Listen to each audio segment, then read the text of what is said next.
Is this getting worse? Yes. How do we know that? Because there are some instruments that we've been giving people in certain contexts for over 30 years, and their results are getting worse. Hi, I'm Dr. Jodi Richardson, and this is Well, Hello Anxiety.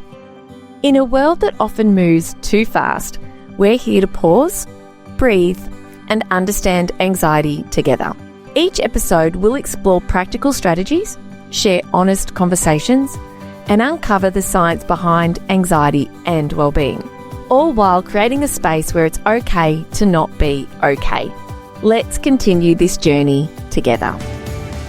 I'm excited for today. I'm always excited, Anna. I just love having the opportunity to meet with different guests and bring their expertise and their perspective to you as a listener.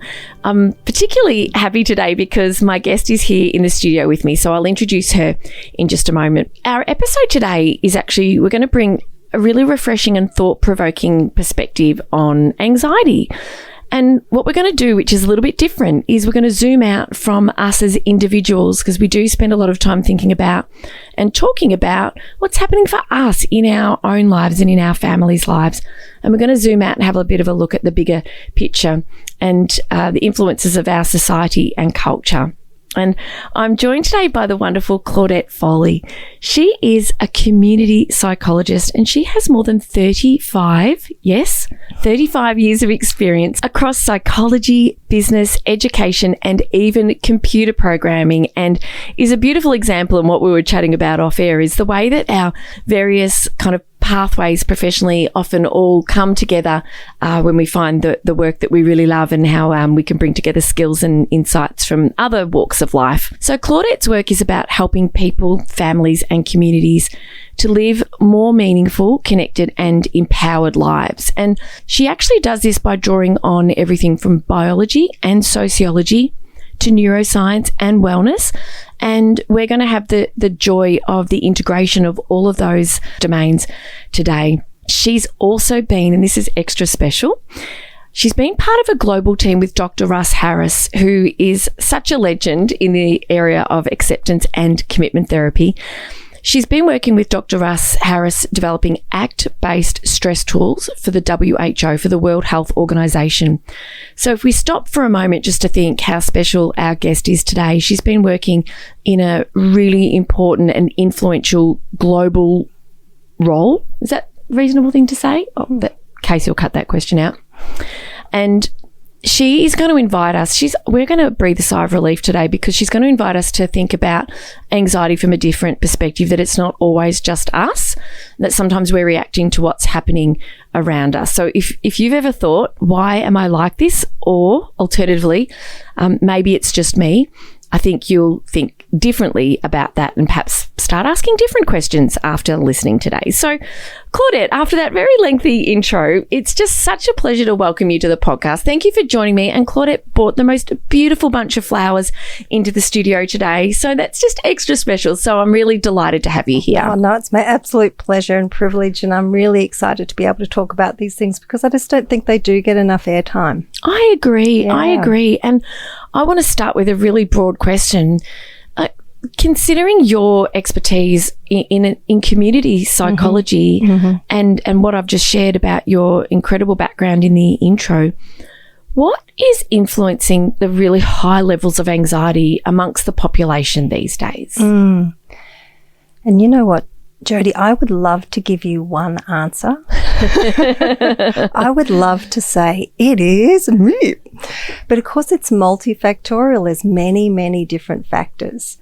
And, you know, today we can perhaps unearth some of the ones that we know from a research perspective are really kind of bombarding us a little bit more. And the ones that occur in my room and that I see with clients really frequently, I'm really keen on people understanding that how they feel on the inside is not always a result of what they have done or even their own thinking processes. That actually there's lots of external forces that really impact us. You know, if we really took this really globally, we would feel very differently if we were living in a war zone. Yeah. Right? So we can get that really quickly. Yes. But if we kind of bring that down more, we can sort of see that there's other psychosocial factors that really affect us. I think perhaps one of the most easy to get examples is homelessness.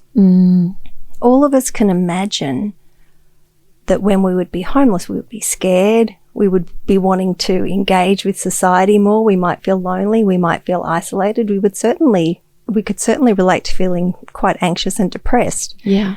And that's actually what we see. If we give these instruments to people who are homeless, we do see that they are very high on those factors. But we also know that once they have a house and they feel safe, that they no longer meet those criteria. So not having safe housing is an obvious example. Yes. And so these kinds of psychosocial factors are, I guess, those two words, that we have the psychology, how we relate to things that are happening to us in our society. So I've got a little list because I always forget them off the top of my head. Oh, I love that you've written it down. I think it's really important because I am so often asked, why are we all so anxious? And my answer starts exactly how yours did. Well, it's not just one reason. Yeah. But and maybe we don't even know all of them. That's it. And people often also say, is it that just we're more identifying it more? And or is it that there is more anxiety? Is it a blend of both? And so I appreciate that first example is so easy to relate to. Yes. And it'll give us a chance to sort of think more about, you know, the things around us that are influencing us, some of which will and some of which won't be in our control. Yeah, and I think that's the important thing to remember, you know, from an acceptance and commitment therapy perspective, we really want to understand that the only things we can really control are our own values and our own behaviours. But actually think of all the things that can impact us.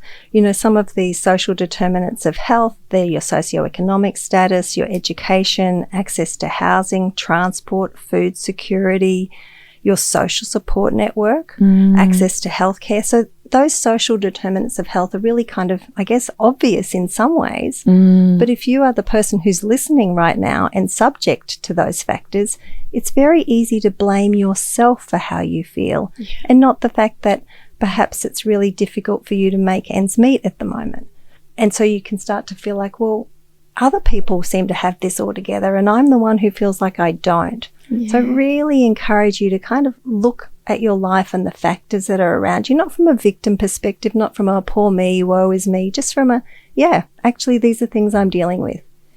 These are challenges. That they really are. And I remember going to my GP once when I was feeling my nana had passed away and I was so close with my nan, and this was many years ago when I'm medicated for my anxiety. I have a diagnosed anxiety disorder and I was really struggling with my mood. And my mood is normally quite bright and cheerful and I still have my anxiety challenges. But my temperament is normally not greatly affected. And I was really struggling and I went to the GP after about a month of feeling quite low and quite sad and explained what happened. And my GP said, it makes sense you're feeling like this because of what's happened. This is a very natural and understandable way to be feeling given the circumstances of your life right now. Absolutely. Yeah. And I don't know how often I'm really glad to hear your GP said that. I don't know how often we do see GPs doing that.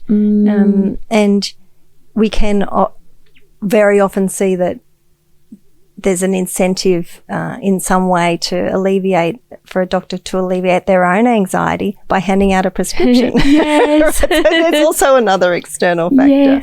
Yes. But I think outside of those sorts of broad factors that are really impacting people, there's things that are, I guess, a little more subtle and a little more invisible, I want to say. Yeah. So if we think about something like social anxiety, that shows up a lot in my room. Right. And with younger people. Before you continue, for those listening who have heard of social anxiety but might go, I think I know what it is, but I'd love a clear definition. Could you start with that and then tell us more about what you're seeing? Yeah. Perfect. Thank you for that, Jodi. Please keep asking me questions where I'm assuming things. Yes. So social anxiety is where we enter into social situations and we feel incredibly anxious beforehand.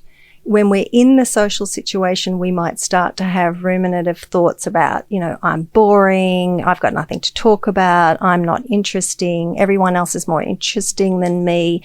We might even get a physiological response. The heart might start to beat, the mouth might start to get dry, maybe the fingers get a little clammy.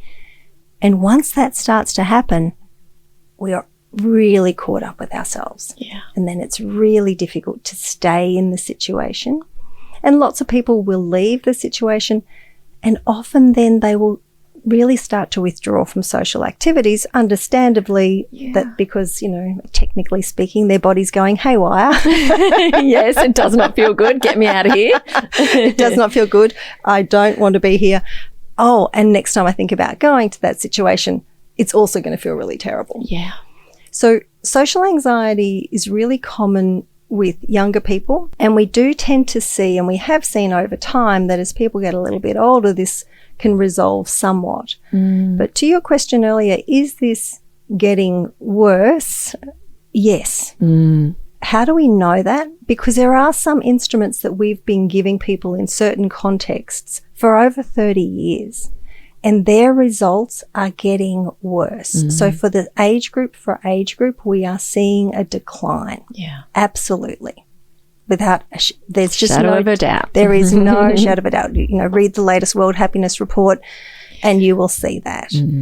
So it's really sad, right? It is. If I think about, I have these beautiful humans who come into my room who I find really engaging and really interesting and really lovely, and they're saying to me, I'm really lonely. I don't have very many friends. I don't feel normal. I feel like I'm really uninteresting.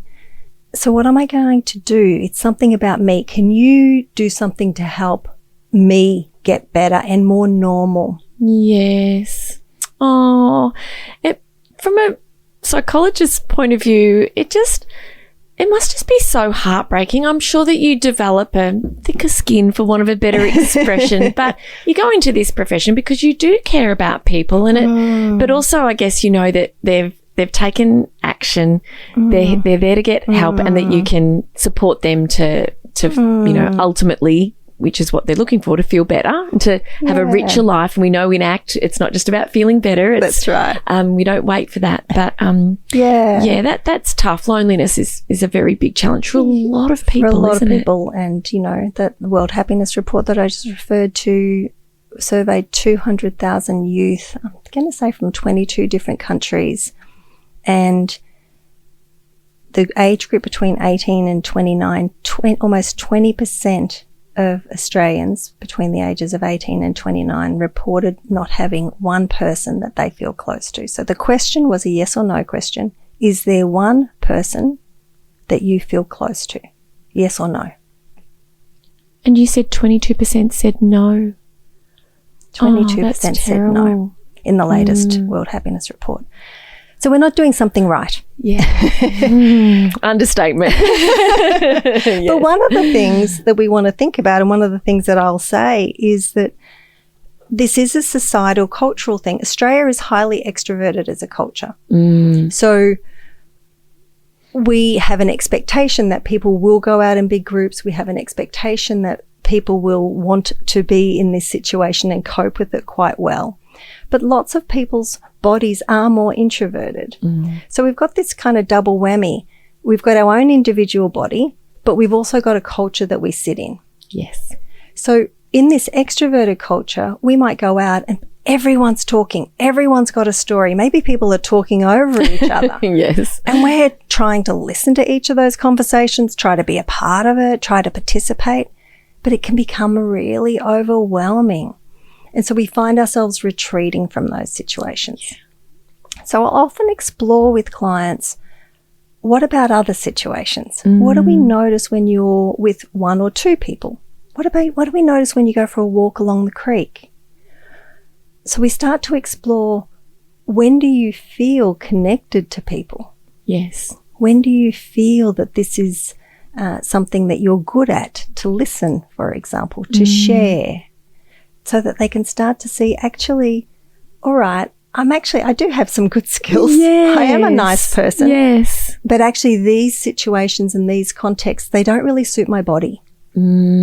Can we talk a bit more about extroversion and introversion and the body? Because I know, and it's funny because my daughter just did a Moresby profile. I'm not sure if you're familiar with that or if any of the listeners are familiar with that. But in Year 9 at our high school, you do it's a series of it's a questionnaire essentially looking at your reasoning skills, your personality, temperament, and aptitudes and the like. And she came out as such an extrovert, which we know, like, it pains her to not have friends around her. And I'm very extroverted as well. And I've over the years I've heard differing kind of definitions, the latest being that you are energized with people or your battery is drained when you're with people. But for listeners who are like, maybe I'm a blend of both because I do enjoy that, but I also like my time to myself. Could you just give us a brief kind of insight into how we can understand a little bit more about ourselves with those and what you mean about how the body feels in these situations? Yeah, you'll hear me talk a lot about this separation of mind, body and heart. And I think that's really important. I could go into a particular situation and feel really heart connected to someone, but still my body might feel drained afterwards. Yeah. I could equally go to another situation where my body feels quite energized, but I actually really didn't like what we were doing. We were gossiping or we were just talking about celebrities and my heart didn't feel swelled by that. Yes. So we actually want to start to really kind of notice, how do I feel enriched? How do I feel fulfilled for me? Yes. What works for me, for my body, and what context is that? Yes. We are social beings. So when I hear those definitions of I recharge with people or I recharge alone, I feel as if it's probably a little too black and white and we're missing a lot of grayscale. Yes. So technically speaking, that there's excitatory neurons within a particular part of your brain. Yes, I love this. Good. Right. And for some people, they get more excited in that part when they're in certain situations or with certain stimuli. Yeah. And some people get less excited. Right. If you are highly extroverted, you get less excited, so you need more stimulation. Yes. Right. If you are easily stimulated, then you don't need so much stimulation. Yes. So we tend to use these categories of introversion and extroversion. As I said, I actually think that we kind of need a little divide on that. How does my body feel in this situation, but also how does my heart feel in this situation? What a beautiful approach to take. And I can so relate to what you were saying. And we are all individuals and we have choices about where we spend our time. And sometimes we might go somewhere because we were invited to something that is really a privilege to be invited to. And it's lovely to be part of a big family celebration, like a wedding, for example. Yes. And so you might feel like you've got less of a choice with some social invitations. But for us to be able to ask ourselves, for me, how am I feeling? And to give ourselves that time to ask ourselves that question, not to just kind of be going through the motions and then walking away feeling like, or running away, or can't get out of there quick enough, and then not have a really good understanding of why it wasn't quite right for us. Yeah. And actually that kind of noticing of the body, as opposed to this kind of idea, I just feel, as you say, I feel terrible, I feel overwrought, and I just want to get out. Yes. Because we can still go to those big functions, even if we are fairly excited, by doing some really clever, simple things. Maybe I don't sit right next to the speaker. Maybe I take regular breaks. If there's a way for me I'm at this table with people who are highly extroverted and I'm really struggling to kind of maintain each conversation. Yes. Maybe I take a break and just go for a little walk. Yeah. Or maybe I spot a person who's a little more like me. And I go and I sit beside them and we do exactly what we feel great doing, which is still connecting, still conversing, but it's one-on-one. Yes. Really practical ideas that don't mean you have to disappear or hide somewhere. It's really important that you don't disappear, and it's really important you don't hide away. And this is coming back to where we started on this conversation. Yes. We've got young people who are so convinced that they are wrong or bad or have it the wrong way that they stop engaging. Yeah. And, I want to just kind of bring this in. Introversion and extroversion is you and me, and we can measure that, but we also measure it by country.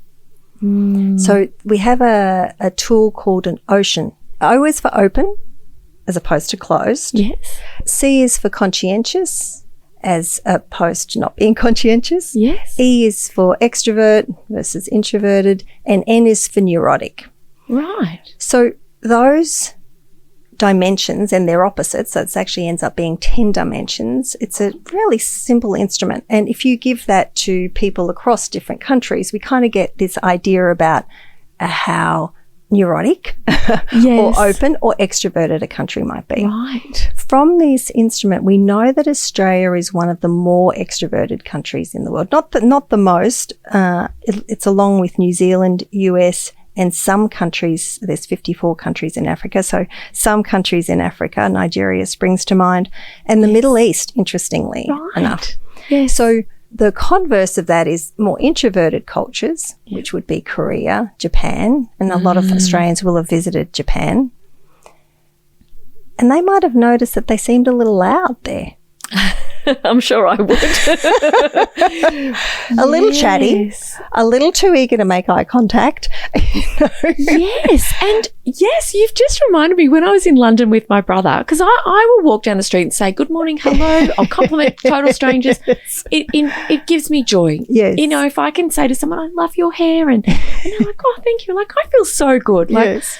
And when we're in London, and I want to pat people's dogs, my brother said to me, because he observed my behaviour on the streets, and he's like, don't be alarmed if you don't get the kind of response that you get back home. Yes. And it was the first time, I mean, you know of cultural differences, but it's good to have that awareness, I think, when you do travel somewhere else, just to kind of, not necessarily to fully change who you are, but just to know that you might operate the same way you normally do, but things might not come back to you the way they normally do in your home country. Yeah. And so then if you take that and say, what does that feel like if you more inherently feel like a Japanese person, but you're in Australia? Yes. You're going to feel kind of displaced. Yes. Like, I don't really belong. I don't fit here. I don't fit here. Yes. And we don't want that for our young people. No. So we really want to say, actually, there's a lot of room for everyone in a lot of different ways. And I often say to clients, if I picked you up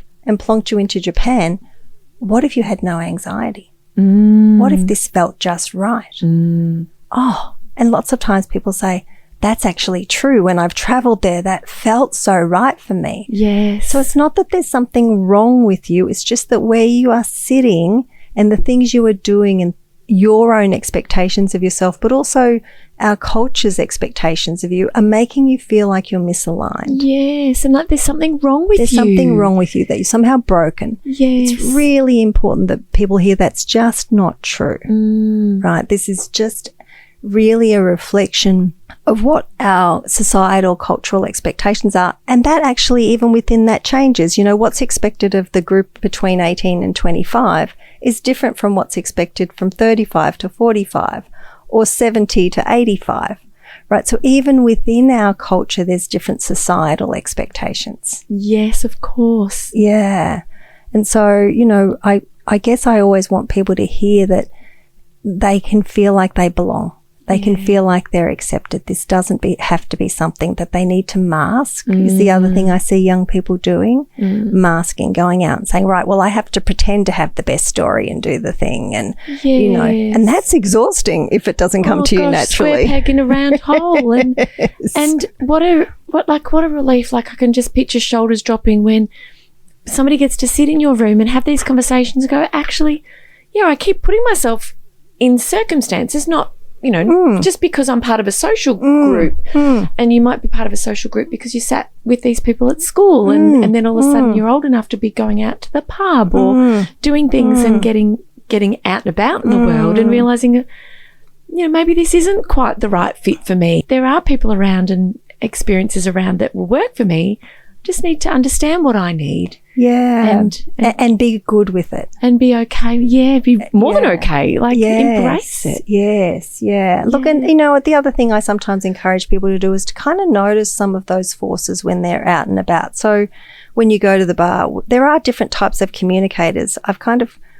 I've given them names. I'm not sure. I love this. Yes, please. Great.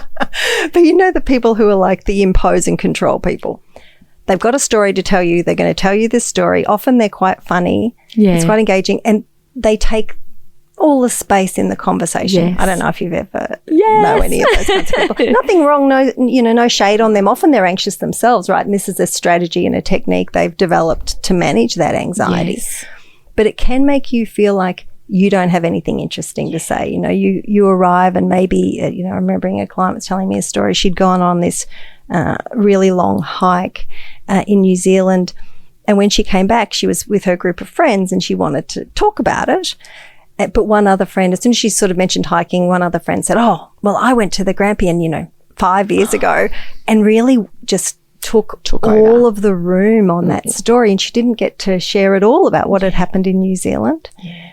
And she came away saying, well, are people not interested in me? Do I need to tell it in a more interesting way? What have I done wrong here? Yes. Which is not, and I said to her, no, you were with a person who's in an impose and control kind of way of being. Yes. Just notice how this is working.